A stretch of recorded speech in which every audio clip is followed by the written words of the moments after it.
எப்படிப்பட்ட அறிவை நாம் அடைய வேண்டும் என்பதை சிந்தித்து பார்க்க வேண்டும். இலக்கிய அறிவு, இலக்கியங்களை படிப்பதால் நாம் இலக்கிய அறிவை பெறுகிறோம். எதற்காக இலக்கியங்களை படிக்க வேண்டும்? ஜெயகாந்தனுடைய நூல்களை படித்தால் ஒரு சாதாரண மனிதன் கூட கம்பீரமாக இருப்பதை பார்க்க முடியும். சாதாரண மனிதனை பார்த்தால் அவனை மதிக்க வேண்டும் என்கின்ற எண்ணம் நமக்கு தோன்றும்.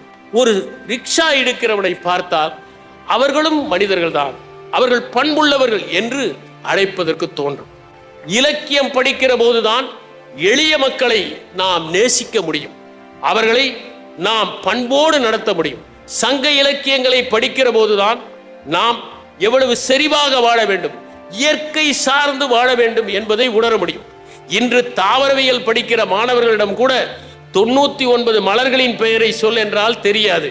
ஆனால் கபிலர் குறிஞ்சிப்பாட்டில் 99 மலர்களின் பெயரை வரிசையாக சொன்னார். அவற்றின் தாவரையியல் பெயர்களை எல்லாம் தேடி கண்டுபிடித்து செம்மொழி மாநாட்டு மலரில் அவற்றை படங்களோடு வெளியிட்டது தமிழ்நாடு அரசு. அதனால் சங்க இலக்கியங்களை படிக்க வேண்டும். சிலப்பதிகாரத்தை படித்தால்தான் எவ்வாறு நீதி பரிபாலனம் செய்ய முடியும் என்பதை உணர முடியும். நீங்கள் மணிமேகலை படித்தால்தான் அற உணர்வோடு எப்படி திகழ முடியும் என்பதை தெரிந்து கொள்ள முடியும். டால்ஸ்டாயை படித்தால்தான் மனித நேயத்தோடு ஒருவர் எவ்வாறு நடந்து கொள்ள முடியும் என்பதை உணர முடியும். அவருடைய அற்புதமான ஒரு நூல் உண்டு, அதுதான் ரிசரக்ஷன். குற்ற உணர்வினால் பாதிக்கப்பட்ட ஒருவன் தான் செய்த தவறை திருத்திக் கொள்வதற்காக எடுக்கிற முயற்சி தான் 1000 பக்கங்கள் கொண்ட புத்துயிர் என்கின்ற அந்த நாடகம். அதை வாசித்தால் நீங்கள் 2 நாட்களுக்கு தூங்க முடியாது. அப்படி அற்புதமான நூல்களை எல்லாம் வாசித்து இலக்கியங்களை படித்து பாரதியாரின் கவிதைகளை புரிந்து கொண்டு பாரதிதாசனின் தமிழை உறிஞ்சிக்கொண்டு நீங்கள் பெறுகிற அறிவு என்பது உங்களுடைய வாழ்க்கையில் உங்களை இன்னும் மேன்மைப்படுத்திக் கொள்வதற்காக, ரசவாதம் செல்வதற்காக, உங்களிடம் இருக்கிற அழுக்குகளை எல்லாம் அகற்றுவதற்காக, இன்னும் வானவீதியிலே சிறகுகளை விரித்து பறப்பதற்காக உதவும். நீங்கள் மாப்பசாரின் கதையை படித்தால்தான் எதற்காகவும் இரவல் வாங்கக்கூடாது என்பதை தெரிந்து கொள்வீர்கள். ஷேக்ஸ்பியருடைய நாடகங்களை படித்தால்தான் மகத்தான மனிதன் கூட ஒரு சின்ன தவறு செய்தால் மலையிலிருந்து உருட்டிவிடப்படுவான் என்பதை நீங்கள் புரிந்து கொள்ள முடியும். நீங்கள் ஃபாஸ்டஸை படித்தால்தான் நிறைய அறிவு பெற்றால் மட்டும் போதாது, சலனங்களுக்கு இடம் கொடுக்க கூடாது என்பதை தெரிந்து கொள்வீர்கள். பேக்கனை படித்தால்தான் சில புத்தகங்களை வெறுமனே வாசிக்க கூடாது, படித்து ஜீரணம் செய்து உள்வாங்கிக் கொள்ள வேண்டும் என்பதை உணர முடியும். மில்டனை படித்தால்தான் சொர்க்கம் என்பது வெளியே இல்லை, நீங்கள் இருக்கிற இடத்தைத்தான் சொர்க்கமாகவோ நரகமாகவோ ஆக்கிக் கொள்கிறீர்கள் என்பதை நீங்கள் உணர முடியும். நீங்கள் வேர்ட்ஸ்வர்த்தை படித்தால்தான் டேஃபடில் மலர்களை ரசிப்பதற்கு நீங்கள் கற்றுக்கொள்ள முடியும். கோல்ரிட்ஜை படித்தால்தான் எந்த உயிருக்கும் தீங்கிழைக்க கூடாது என்று ஏன்ஷியன் மெரைனர் என்கிற அந்த புத்தகத்தில் இருந்து புரிந்து கொள்ள முடியும். எஸ் ராமகிருஷ்ணன் எழுதிய பேசும் கல் என்கிற அந்த சிறுகதையை படித்தால்தான் நீங்கள் எந்த இயற்கையும் பாழ்படுத்தக்கூடாது, அது தன் இயல்பை இழந்துவிடும் என்பதை உணர முடியும். ஜெயமோகனின் சோற்று கணக்கை படித்தால்தான் அடுத்தவர்களுக்கு சோறு போடுவதை ஒருபோதும் கணக்கில் வைத்துக் கொள்ளக்கூடாது என்பதை நாம் தெரிந்து கொள்ள முடியும். இப்படியெல்லாம் இலக்கிய அறிவை நீங்கள் பெறுவதற்கு இலக்கியங்களை வாசிக்க வேண்டும். சரித்திர அறிவு, நீங்கள் வரலாற்றை வாசிக்கிற போது மன்னர்களின் வரலாற்றை மட்டும் வாசிக்காதீர்கள், சக்கரவர்த்திகளின் சிம்மாசனங்களை மட்டும் வாசிக்காதீர்கள், சாமானியவர்களுடைய வாழ்க்கை பாருங்கள். செவ்விந்தியர்கள் இடம்பெயர்த்த போது ஏற்பட்ட அவருடைய கண்ணீரின் கால் தடங்களை படியுங்கள். அடிமைகள் எல்லாம் ஆப்பிரிக்காவில் இருந்து கப்பல்களில் சங்கிலிகளால் பிணைக்கப்பட்டு நாடு கடத்தப்பட்ட போதும், கசையடியால் அவர்கள் வேலை வாங்கப்பட்ட போதும், அவர்கள் கால் விரல் துண்டிக்கப்பட்ட போதும், அவர்கள் வாரிசுகள் கொடுமைப்படுத்தப்பட்ட போதும் எவ்வளவு துயரம் அடைந்திருப்பார்கள் என்பதை நீங்கள் சரித்திரத்தை படித்துத்தான் கற்றுக்கொள்ள வேண்டும். எப்படி எளிய மக்கள் ஒரு காலத்திலே பாதிக்கப்பட்டார்கள், கடுமையான வரிகள் எல்லாம் விதிக்கப்பட்டன என்பதை நீங்கள் சரித்திரத்தை பார்த்து தெரிந்து கொள்ள வேண்டும்.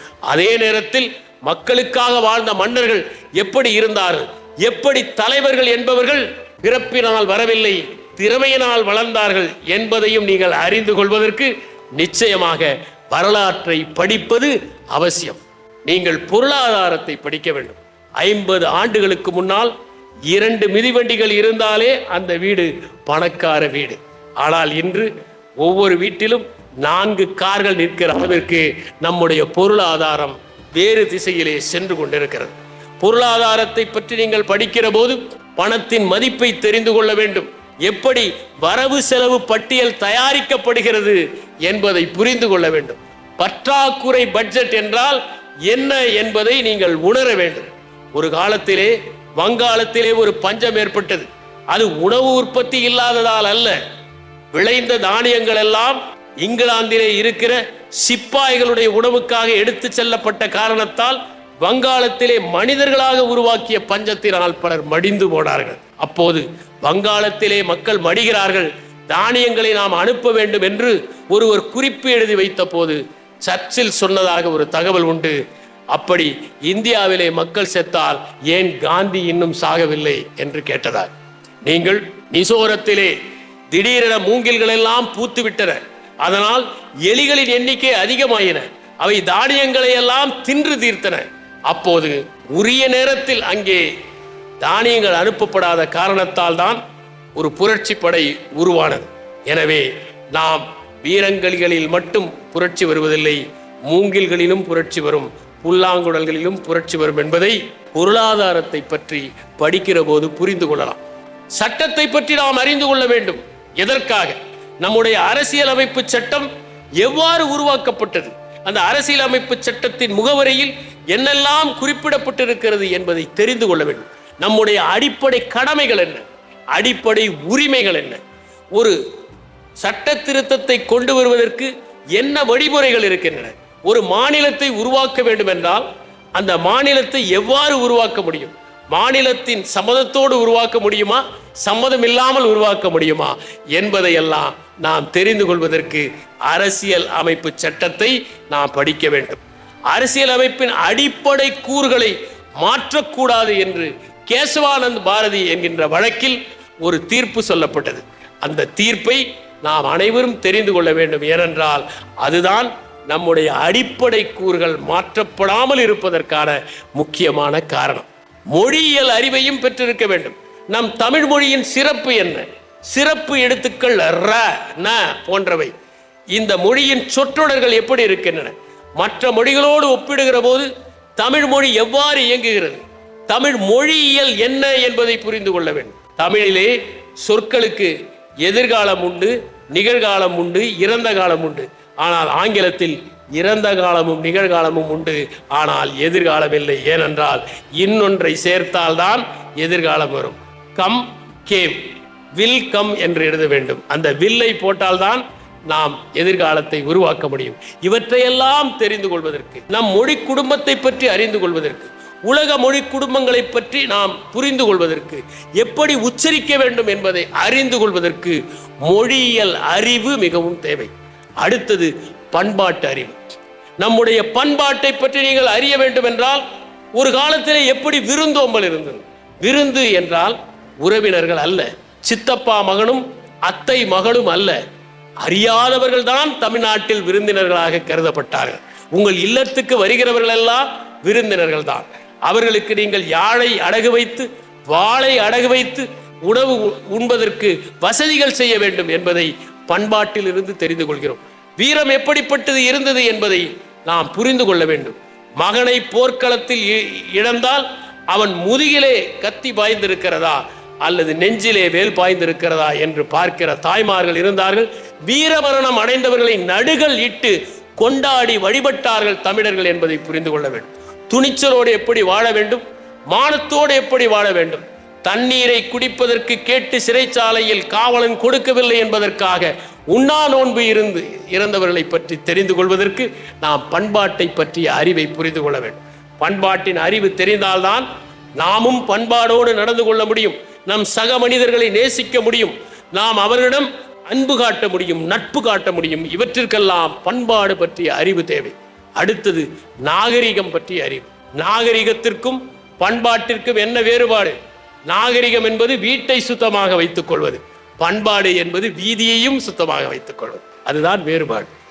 நாம் எப்படி வீடு கட்டினோம், நாம் எப்படி உடை உடுக்க தொடங்கினோம். ஒரு காலத்தில் நம்மிடம் தைத்த உடைகள் இல்லை, கால் சட்டைகள் இல்லை. விஜயநகர பேரரசு இங்கே வந்த பிறகுதான் கால் சட்டைகள் தைக்கிற வழக்கம் உண்டானது. நம் உணவிலே என்ன மாற்றங்கள் ஏற்பட்டது, நாம் எவ்வாறு நம்முடைய வாழ்க்கை முறையை வகுத்து கொண்டோம் என்பதையெல்லாம் அறிந்து கொள்வதற்கு நாகரிகத்தை பற்றி நாம் தெரிந்து கொள்வது அவசியம். அடுத்ததாக உணர்வை பற்றிய அறிவு. உணர்வு என்றால் நம்முடைய உணர்ச்சிகள் எப்படி உண்டாகின்றன.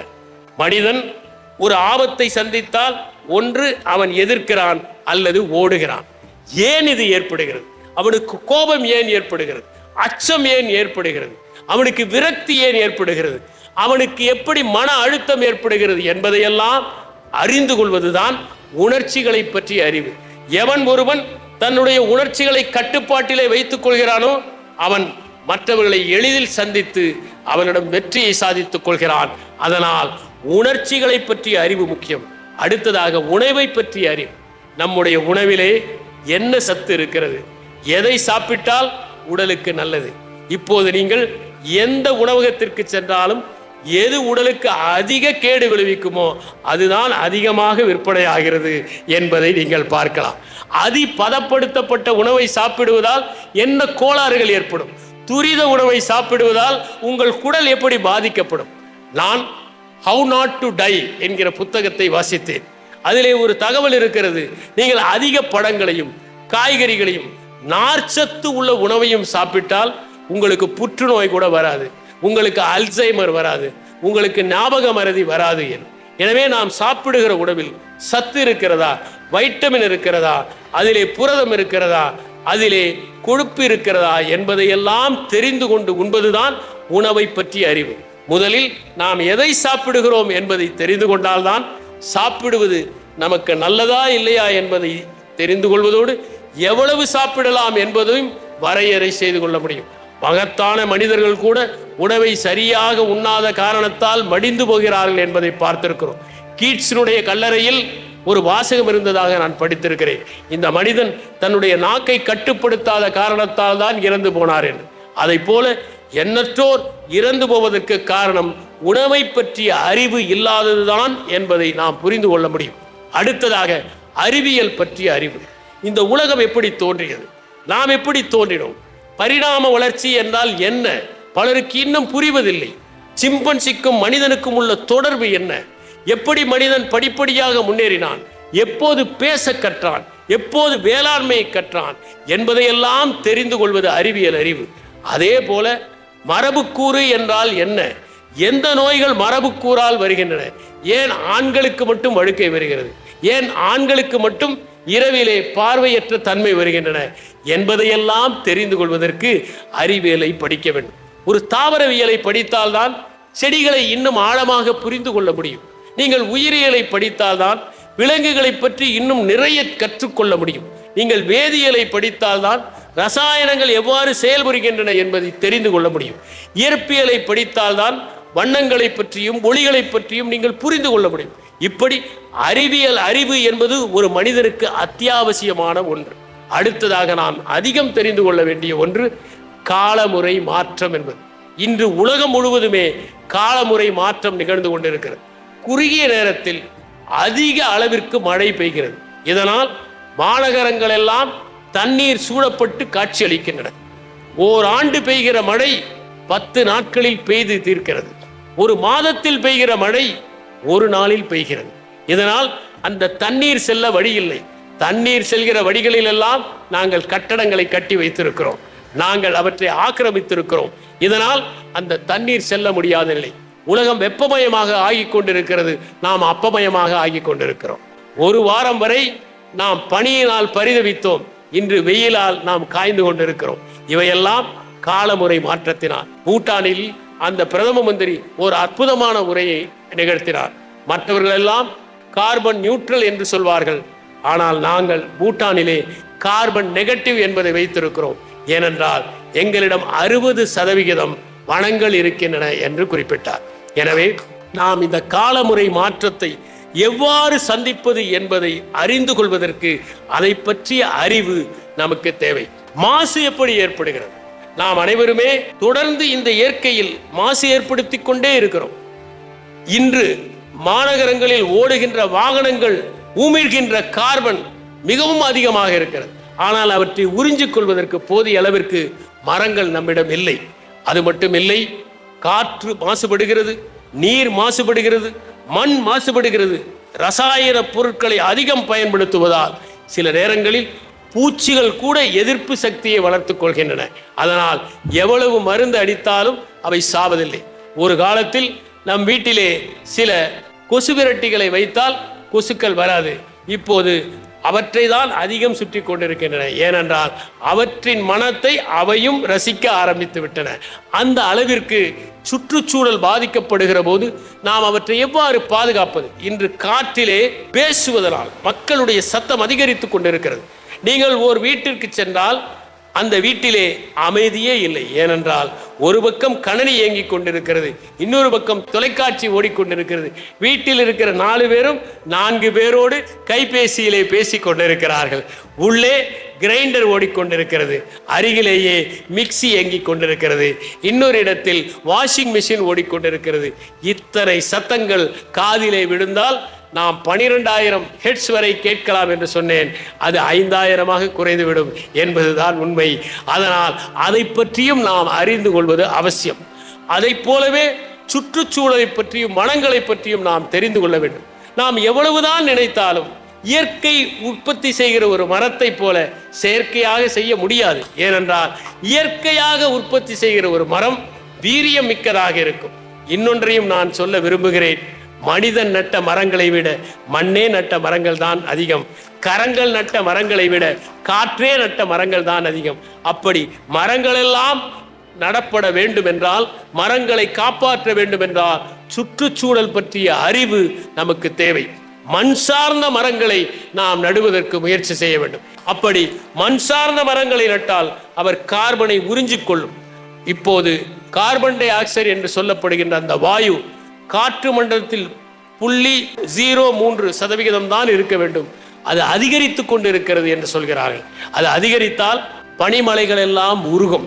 அதற்கு பிறகு பசுமை வாயுக்கள் அதிகமாகும், கடல் மட்டம் உயரும், கடல் அரிப்பு ஏற்படும். இதனால் பலவிதமான நோய்கள் ஏற்படும். தோலிலே புற்றுநோய் போன்றவை தோன்றும், வெப்பம் அதிகரிக்கும். இவற்றையெல்லாம் மனத்தில் வைத்து மரங்களை பாதுகாப்ப, தாவரங்களை பாதுகாக்க, வன உயிரினங்களை பாதுகாப்பதற்கு நாம் முயற்சி செய்ய வேண்டும். ஏனென்றால் இந்த காடுகளை எல்லாம் பட்டா கத்தியுடன் பங்களாவை பாதுகாக்கிற கூர்காவை போல வனவிலங்குகள் தான் பாதுகாத்து வந்தன என்பதை நாம் உணர வேண்டும். எனவே வனங்களை பற்றியும் சுற்றுச்சூழலை பற்றியும் நாம் அறிவை பெற வேண்டும். அடுத்தது மானுடவியலை பற்றிய அறிவு. மனிதர்கள் இனக்குடிகளாக எப்படி இருந்தார்கள்? தமிழ் நிலமே இனக்குடிகளை பற்றிய வரலாறைத்தான் சங்க இலக்கியத்திலே பாடுகிறது. குறிஞ்சி எப்படி இனக்குடியாக இருந்தது, முல்லை எப்படி இருந்தது, நெய்தல் எப்படி இருந்தது என்பதை நாம் வாசிக்கின்றோம். அவர்களுடைய பழக்க வழக்கங்கள் என்ன, அவர்கள் எப்படி ஒருவரை ஒருவர் தெரிந்து வைத்திருந்தார்கள், அவர்கள் எப்படி வன்முறையற்ற வாழ்க்கையை வாழ்ந்தார்கள். நீங்கள் குறிஞ்சி நிலத்திலே இருக்கிற விவசாயத்தை பற்றி படித்தால், யானைகள் வந்தால் அவர்கள் தீப்பந்தங்களை வைத்து துரத்துவார்களே தவிர அவர்கள் ஒருபோதும் அந்த யானைக்கு தீங்கு விளைவிக்க மாட்டார்கள். ஊராளி என்கின்ற ஒரு இனக்குடியினரை பற்றி அண்மையில் ஒரு புத்தகத்தில் வாசித்தேன். யானை வந்தால் அவர்கள் அந்த யானையை எப்படி விரட்டுவார்கள் என்பதை படித்த போது எனக்கு வியப்பு ஏற்பட்டது. அவர்கள் யானையிடம் கொஞ்சமாக உண்டு விட்டு நீ சென்று விடு, நாங்களும் உண்ண வேண்டும் என்று சொல்வார்களாம். அந்த அளவிற்கு அந்த யானையோடு அவர்கள் இணக்கமான ஒரு வாழ்க்கையை வாழ்ந்தார்கள். கிளிகள் வந்தால் விரட்டுவார்கள், அந்த கிளிகளை துன்புறுத்த மாட்டார்கள். இப்படி இனக்குடிகள் எப்படி வாழ்ந்தார்கள் என்பதை நான் பார்க்க வேண்டும். பப்பா நியூ கினியா என்கிற இடத்தில் போரே என்கிற ஒரு இனக்குடி இருந்தார். அங்கே ஒரு இறந்து போனால் அந்த வீட்டில் இருப்பவர்கள் அந்த இறந்து போனவருடைய உடலை உண்ண வேண்டும், பெண்கள் தான் மூளையை உண்ண வேண்டும். இப்படி உண்பதால் அவர்களுக்கு மிகப்பெரிய நோய் வந்தது என்பதையும் நாம் பார்க்கிறோம். இப்படி இனக்குடிகளை பற்றி அறிந்து கொள்வதும், மானுடம் எப்படி ஒவ்வொரு இடத்திலும் ஒவ்வொரு விதமாக இயங்குகிறது என்பதை தெரிந்து கொள்வதற்கும் மானுடவியலை நாம் படிக்க வேண்டும். சமூகவியலை பற்றியும் நாம் தெரிந்து கொள்ள வேண்டும். ஏனென்றால் குடும்பம் என்பதே சமூக ரீதியான ஒரு நிறுவனம். எப்படி சொத்து உருவானது, எப்படி சமூகம் உருவானது, சமூகத்தின் கட்டுக்கோப்பு என்ன, அவற்றின் பழக்கம் என்ன என்பதை பற்றியெல்லாம் நாம் அறிந்து கொள்ள வேண்டும். திருமணம் எப்படி உருவானது? ஒரு காலத்தில் இரத்த சம்பந்தமான உறவுகளிலிருந்து மனிதன் ஒருவனுக்கு ஒருத்தி என்கிற நிலையை எப்படி அடைந்தான்? பெண்ணாதிக்க சமுதாயமாக இருந்தது, எப்போது ஆணாதிக்க சமுதாயமாக ஆனது? ஆணாதிக்க சமுதாயமாக ஆனதால் என்ன பாதிப்பு ஏற்பட்டது என்பதையெல்லாம் அறிந்து கொள்வதற்கு நீங்கள் சமூகவியலை படிக்க வேண்டும். எனவே சமூக அறிவும் தேவை. அடுத்ததாக மிகவும் முக்கியம், நாமெல்லாம் முக்கியமாக பின்பற்ற வேண்டிய ஒன்று நிதி பற்றிய அறிவு. எப்படி சிக்கனமாக இருக்க வேண்டும், எதிலே முதலீடு செய்ய வேண்டும், எவ்வாறு நிதியை பயன்படுத்த வேண்டும், எவ்வாறு வரியை தவிர்க்கலாம், வரி ஏய்ப்பு என்றால் என்ன, வரி தவிர்ப்பு என்றால் என்ன என்பதையெல்லாம் தெரிந்து கொள்வதற்கு நிதி மேலாண்மை தேவை. இது தெரியாததால் தான் தொடர்ந்து எத்தனை மோசடி நிறுவனங்கள் வந்தாலும் அவற்றில் முதலீடு செய்து பிறகு அரசாங்கத்தின் கதவுகளை பலர் தட்டுகிற சூழ்நிலை ஏற்படுகிறது. நாளைக்கே ஒருவர் 30% என்று வந்தால் ஒரு பெரிய வரிசையில் நின்று முதலீடு செய்வதற்கு மக்கள் தயாராக இருப்பதற்கு காரணம் அவர்களுக்கு நிதி பற்றிய அறிவு இல்லாத காரணத்தால் தான். நிர்வாகம் பற்றிய அறிவும் மிகவும் முக்கியம். ஏனென்றால் எந்த பணி யாருக்கு உரியது என்பதை அவர்கள் தெரிந்து கொள்ள வேண்டும். ஒரு மனு கொடுத்தால் மட்டும் ஒரு செயல் நடந்து விடாது. எவ்வாறு யாரிடம் அணுக வேண்டும் என்பதை புரிந்து கொள்ள வேண்டும். நிர்வாக நடைமுறையை தெரிந்து கொள்ள வேண்டும்.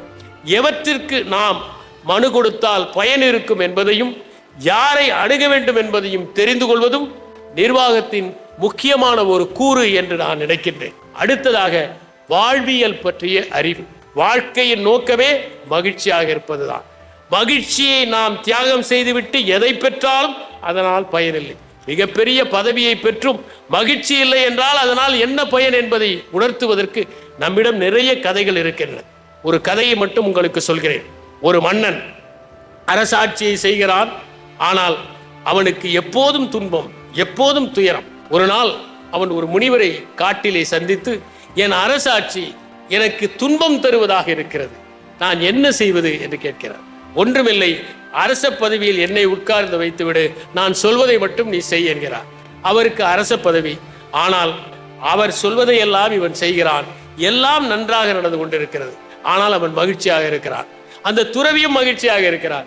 ஒரு நாள் துறவியை பார்த்து கேட்டான், எனக்கு அரச பதவி இருந்தபோது நான் துன்பமாக இருந்தேன், நீங்கள் எப்படி மகிழ்ச்சியாக இருக்கிறீர்கள்? அரசர் சொன்னார், இந்த பதவி பறிபோய் விடுமோ என்று நினைத்தாய், அதனால் துன்பமாக இருந்தாய். எனக்கு இது போனால் என்ன வந்தால் என்ன என்று இருக்கிறேன், அதனால் நான் மகிழ்ச்சியாக இருக்கிறேன் என்று. எனவே எந்த காலகட்டத்திலும் மகிழ்ச்சிதான் வாழ்க்கையின் உண்மை. அடுத்தது ஆன்மீகம் பற்றிய அறிவு. ஆன்மீகம் என்றால் நாம் நினைத்துக் கொள்வதைப் போல மதங்களை பற்றிய அறிவு அல்ல, சாமி கும்பிடுவதல்ல ஆன்மீகம். வாழ்க்கையை எவ்வாறு ரசிக்க வேண்டும், வாழ்க்கையை எப்படி மேன்மையாக நடத்த வேண்டும் என்பதை அறிந்து கொள்வதுதான் உண்மையான ஆன்மீகம். எல்லோரையும் நேசிப்பதுதான் உண்மையான ஆன்மீகத்தினுடைய சாரம். யாரையும் வெறுக்காமல் எல்லோரையும் நேசிப்பது என்று சொன்னால் உயிர்களை கூட நேசிப்பது ஆன்மீகத்தின் ஒரு பகுதி. நீங்கள் தம்மபதத்தை படிக்க வேண்டும், நீங்கள் லாவோட்சுவை அறிந்து கொள்ள வேண்டும், புத்தருடைய கோட்பாடுகளை தெரிந்து கொள்ள வேண்டும், நீங்கள் நபிகள் நாயகம் வாழ்ந்த வாழ்க்கையின் சாரத்தை புரிந்து கொள்ள வேண்டும், இயேசுநாதர் சொன்ன அறிவுரைகளின் தன்மையை புரிந்து கொள்ள வேண்டும். அப்படியெல்லாம் நீங்கள் அவற்றை உள்வாங்கிக் கொள்கிற போதுதான் உண்மையான ஆன்மீகம் இருக்கும். அந்த ஆன்மீக அறிவை நாம் பெறுவதற்கு முயற்சி செய்வது மிகவும் முக்கியம் என்பதை உணர வேண்டும். அடுத்ததாக அறம் பற்றிய அறிவு. மனிதன் எவ்வாறு வாழ்ந்தான், கூட்டமாக வாழ்ந்தபோது அவனுடைய நெறி எப்படி இருந்தது, அவன் கும்பலாக ஆனபோது என்ன ஆயிற்று, அவன் தனிப்பட்ட குடும்பத்தை ஏற்படுத்திக் கொள்கிற போது எப்படி சட்டங்களை செய்தான், எப்படி மரபு ரீதியாக இருந்தவை பின்னால் மாறின, சட்டமாக மாறின. மனிதன் இயல்பிலேயே அற உணர்வோடு இருப்பவன் தானா, நீதி, நேர்மை, நியாயம் ஆகியவை எப்படி பரிபாலனம் செய்யப்பட வேண்டும் என்பதையெல்லாம் அறிந்து கொள்வதுதான் அற உணர்வு. அதனால்தான் நான் சொன்னேன், சிலப்பதிகாரத்தை படிக்கிற போது தான் குற்றம் புரிந்தவன் என்று தெரிகிற போதே அந்த மன்னன் இறந்து போகிறான். ஏனென்றால் அவன் இயற்கை நீதியின் விதிகளை பின்பற்றவில்லை. கோவலன் குற்றம் செய்தானா என்பதை விசாரணை செய்து கோவலன் தரப்பையும் கேட்காமல் விட்டதுதான் அவன் செய்த தவறு. எனவே அறம் என்பது என்ன என்பதை நாம் அறிந்து கொள்வதும் அவசியம். அடுத்ததாக தாக்கு பிடிக்கிற அறிவு. நாம் இந்த உலகத்தில், இந்த நவீன உலகத்தில் தாக்கு பிடிக்க வேண்டும் என்றால் மின்னணு அறிவை பெற்றிருக்க வேண்டும். இன்னும் சொல்ல போனால் வீதி மிடுக்கோடு இருக்க வேண்டும். பலர் புத்தகங்களை படித்திருப்பார்கள், புத்தக புழுக்களாக இருப்பார்கள். ஆனால் அவர்கள் வாழ்க்கையில் வீதியில் எப்படி மனிதர்களிடம் நடந்து கொள்வது என்று தெரிந்திருக்க மாட்டார்கள். புதிய இடத்திற்கு சென்றால் ஒரு தகவலை பெறுவதற்கு கூச்சமாக அவர்கள் இருப்பார்கள். யாரிடம் பேசுவது என்று புரியாமல் இருப்பார்கள். ஒரு தொடர் வண்டியிலே பயணம் செய்தால் எதிரே இருப்பவர்களை பார்த்து புன்னகைக்கு கூட மாட்டார்கள்.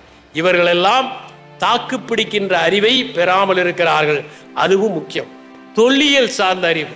மண்ணுக்கு மேலே இருக்கிற சரித்திரத்தை விட மண்ணுக்கு கீழே இருக்கிற சரித்திரம் மகத்தானது என்பதைத்தான் நாம் கீழடியிலே கண்டுபிடித்தோம், சிந்து சமவெளியிலே கண்டுபிடித்தோம். எனவே தொல்லியல் தொடர்பான அறிவையும் பெற வேண்டும். நம்முடைய பாரம்பரியம் எத்தனை பழமை வாய்ந்தது என்பதையும், பழங்காலத்தில் எப்படியெல்லாம் மக்கள் வாழ்ந்தார்கள் என்பதையும் தொல்லியல் அறிவை பெறுவதற்கு அது தொடர்பான இடங்களுக்கெல்லாம் சென்று பார்வையிட்டு அவற்றை கண்டு அவற்றிலிருந்து தெளிவு பெறுவது ஒன்றுதான் வழி. இறுதியாக பணி பற்றிய அறிவை பெற வேண்டும். எதற்காக பணி பற்றிய அறிவு? நான் என்ன பணி செய்து கொண்டிருக்கிறேனோ அதை பற்றி தெரிந்து கொள்ளாமல் இலக்கியத்தை படித்தாலோ சரித்திரத்தை படித்தாலோ என் பணிக்கு நான் நியாயம் செய்வதாக பொருள் இல்லை. எனவே நீங்கள் எந்த பணியை செய்கிறீர்களோ அந்த பணியை பற்றி தெளிவாக அறிந்து கொண்டு, நுட்பங்களை அறிந்து கொண்டு, நுணுக்கங்களை அலசி ஆராய்ந்து தெளிவு பெற்றுக்கொண்டு அந்த பணியை செய்ய வேண்டும். இந்த அறிவுகளையும் ஒருவன் பெறுகிற போதுதான் அறிவு விரிவு பெறுகிறது. அதனால் அறிவை பெறுவது என்பது எளிய மக்களுக்கு நன்மை செய்வதற்காக, அனைத்து மக்களுக்கும் அன்பு செலுத்துவதற்காக, ஒருவர் வாடினால் நம்மால் முடிந்த உதவியை செய்வதற்காக, யாராவது துன்பப்பட்டால் அவர்கள் துயரத்தை துடைப்பதற்காக, அவர்கள் கண்ணீரை அகற்றுவதற்காக, அவர்கள் காயங்களில் களிம்பு தடவுவதற்காக, மானுடம் முழுவதும் செழிக்க வேண்டும் என்ற எண்ணத்தை பெறுவதற்காக. அதனால்தான் ஓர் எச்சரிக்கையை திருவள்ளுவர் சொன்னார், அறிவினால் ஆகுவது உண்டோ பிரிதின் நோய் தன்னோய் போல் போற்றாக்கடை என்று. அடுத்த உயிர்களின் துன்பத்தை தன்னுடைய துன்பமாக நினைக்கிற மனிதன்தான் அறிவு பெற்றவனாக ஆவான். அந்த அறிவை பெற்றால்தான் உண்மையாக நாம் அறிவை விரிவு செய்தோம் என்று கூறி விடைபெறுகிறேன். வணக்கம்.